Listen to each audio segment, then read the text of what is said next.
What up, everybody, and welcome to Baz on Blades. My name is Baz, and I talk about blades.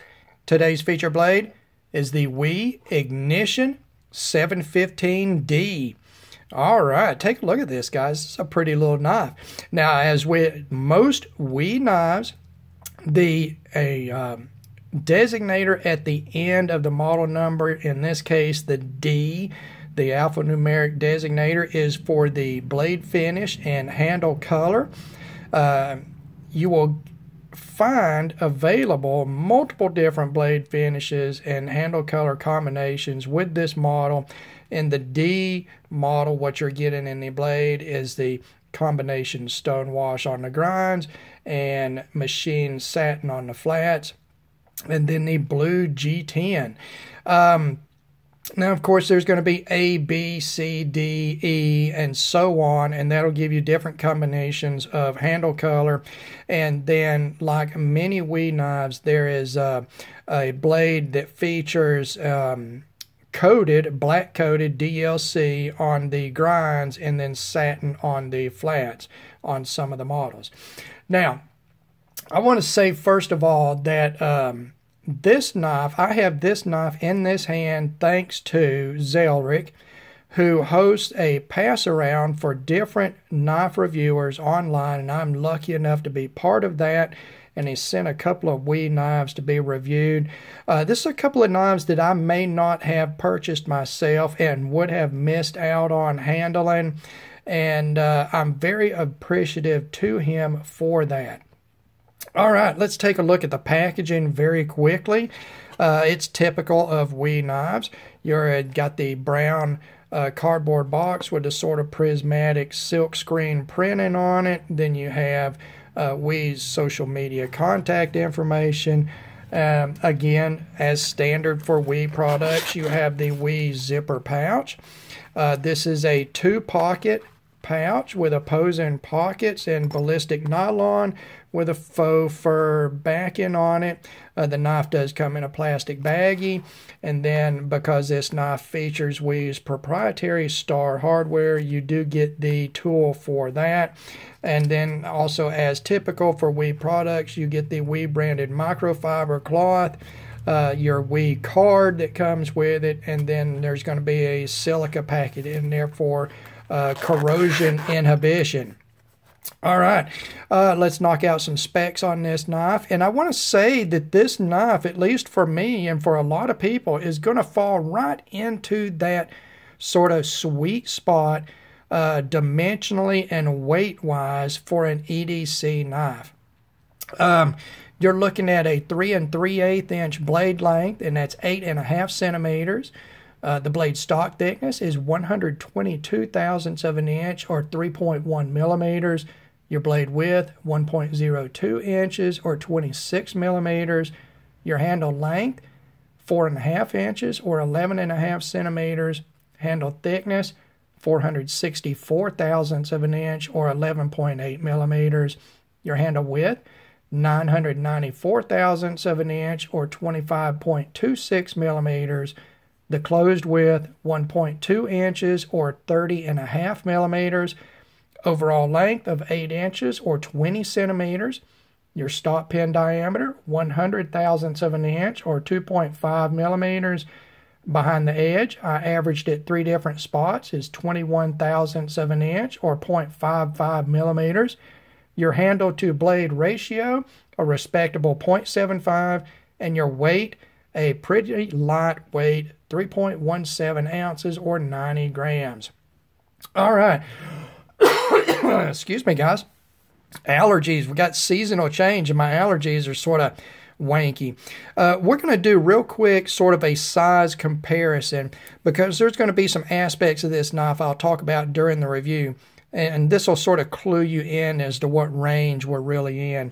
And I picked out a couple of knives from my collection that are sort of EDC standards, what I consider standards. And the first is the Paramilitary 2. All right.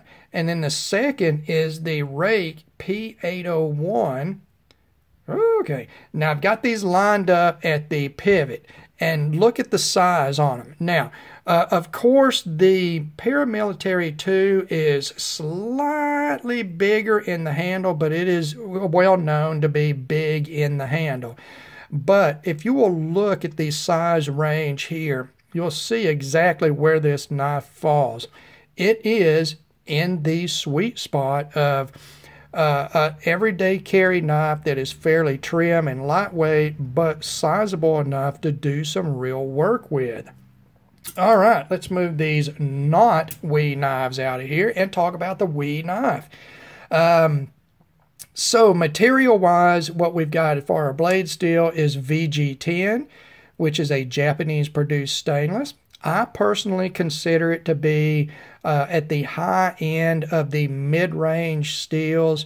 I would compare it mostly as far as price-wise, availability, and technical specs, usefulness, characteristics. I would compare it like to 154 CM, say. A steel that at one time was considered a really premium steel, but is now more of a, an entry-level premium steel. It bridges the gap between the high end of the mid-range and the premium steels. VG10 is a pretty doggone decent steel. It is extremely popular in Japan. It is extremely popular on high-end kitchen cutlery. If you have any high-end Japanese kitchen cutlery, it is typically in VG10. It is a high carbon stainless with 0.95 to 1.05% carbon. Your chromium is about 14.5 to 15.5%, and it is a vanadium alloyed steel, so expect it to be a toothy and aggressive cutter. You will typically see it rock weld in the 60-61 range, and what you get for that is a good to very good wear resistance or edge retention, a good toughness or impact resistance, and good corrosion resistance. A very good stainless steel.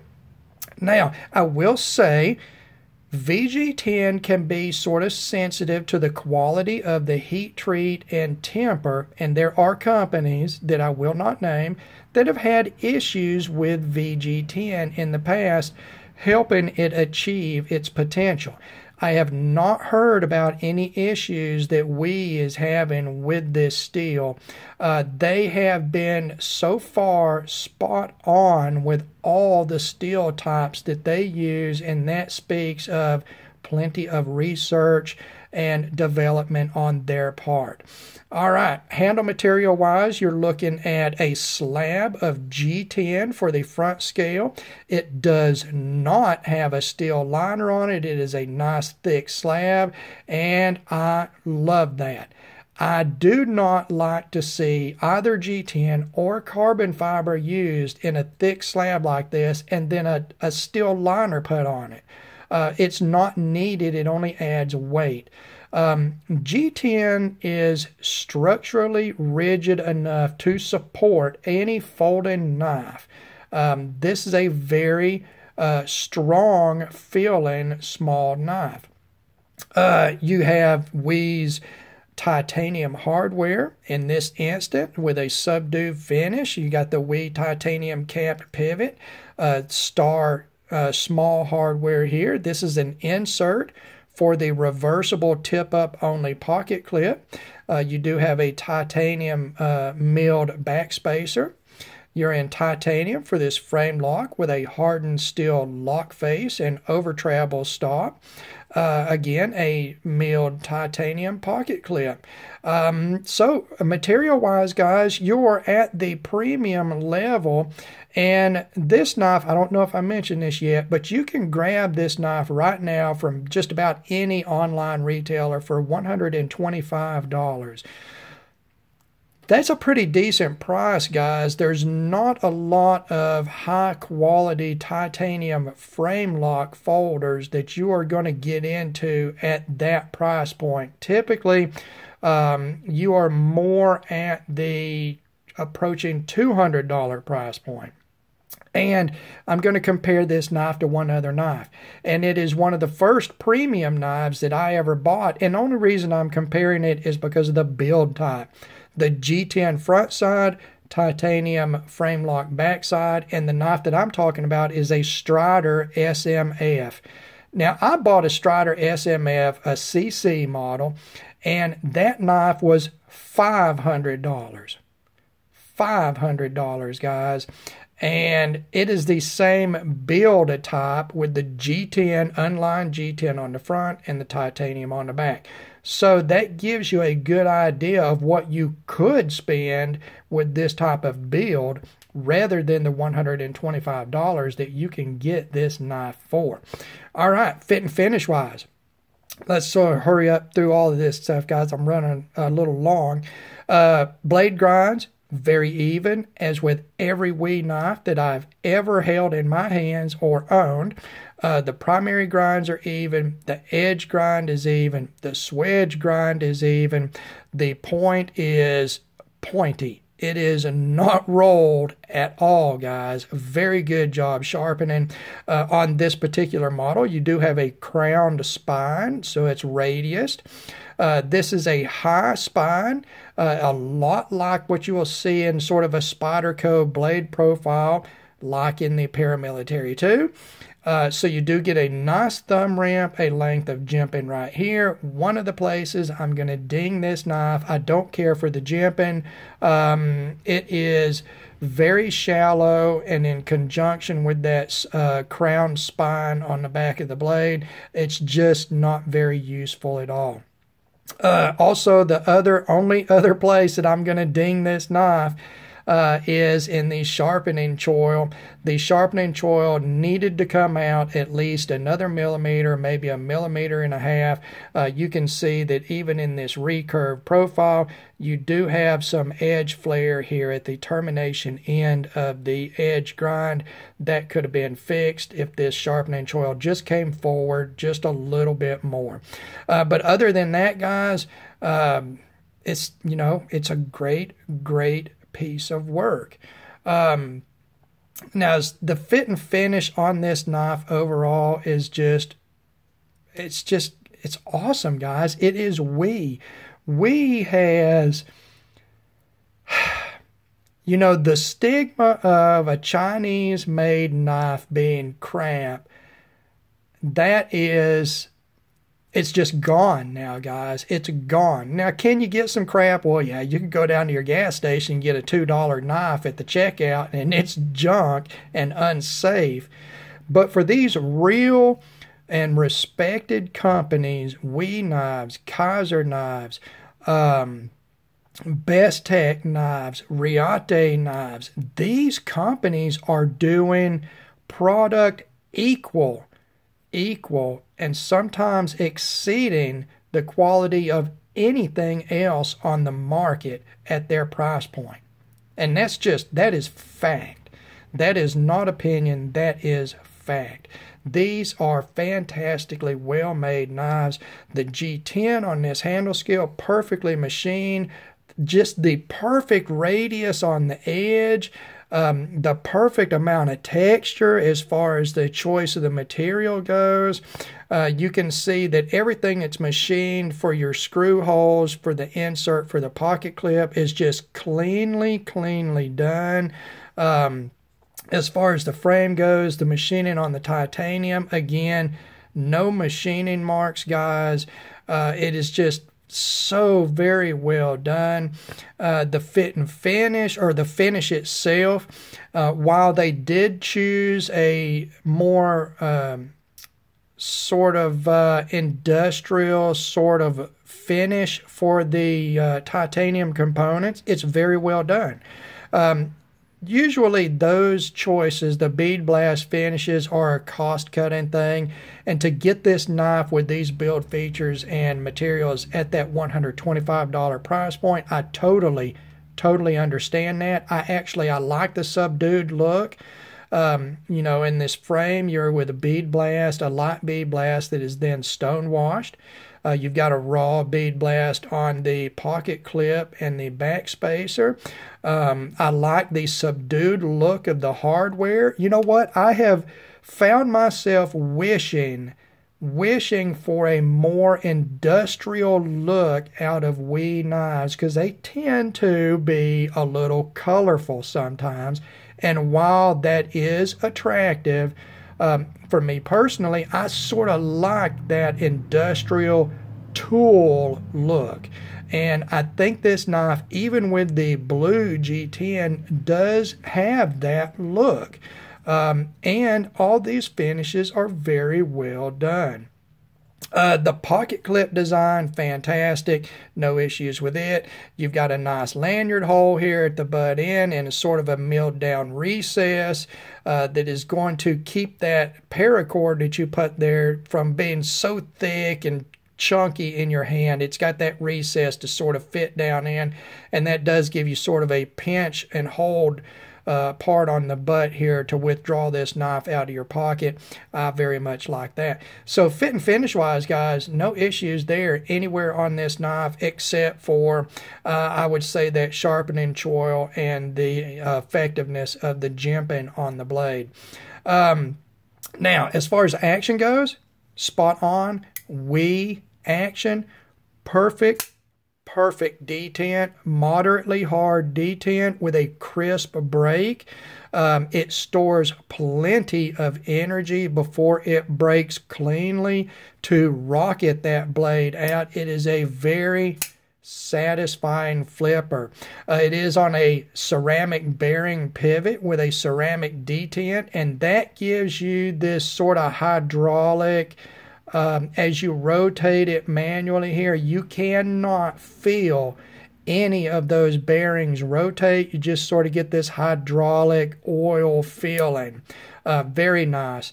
The centering on this particular example is spot on perfect, and the lockup is, say, 30 or 40%, and very solid in all directions. No issues there, guys.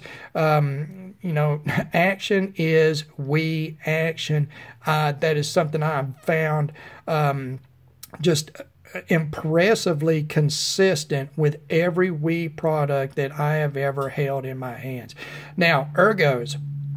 I'm gonna talk about the ergos of the handle first, and there's something I want to say.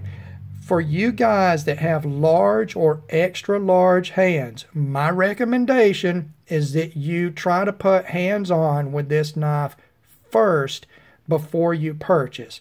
Not because there's something wrong, but because of a design aspect, and that is it does have a overall narrow design and a thin build. So those of you with extra large hands may find it to be a little slight in the handle. The handle shape itself is fine. No issues there. The length of the handle is fine. No issues there. It is just sort of a slim and thin design. And my medium hands, perfect. Absolutely perfect, no issues, but I can readily feel that it is a narrow design, and I think that guys with extra large hands, you may want to try this first before you purchase. Other than that, nice finger choil, pretty much wide open mid-range or mid-length of the knife handle. You've got a nice concave on the back of the handle with a drop at the butt. The butt does flare, and while it's not a bird's beak design, it does keep you from feeling like you're going to pull back off of that knife when withdrawing it from any tough material. The finger choil does keep you from feeling like you're going to come up on the blade in any thrust and maneuver. It does have an organic sort of shape that fits your hand well. The only thing that I found that I did not like about it was in a reverse grip, you do have the pointy butt end, so if you like to cap that butt end with your thumb, take that into account. Even in a draw grip, this sort of wide open choil, and moderate flipper makes it very comfortable. You can see there's not really any intrusion into the webbing between my thumb and first finger with that flipper tab. So no issues there in the draw grip. I think ergonomically the handle is a great design. Like I said earlier, the radiusing on the edge of the G10 and the titanium is just the perfect radius.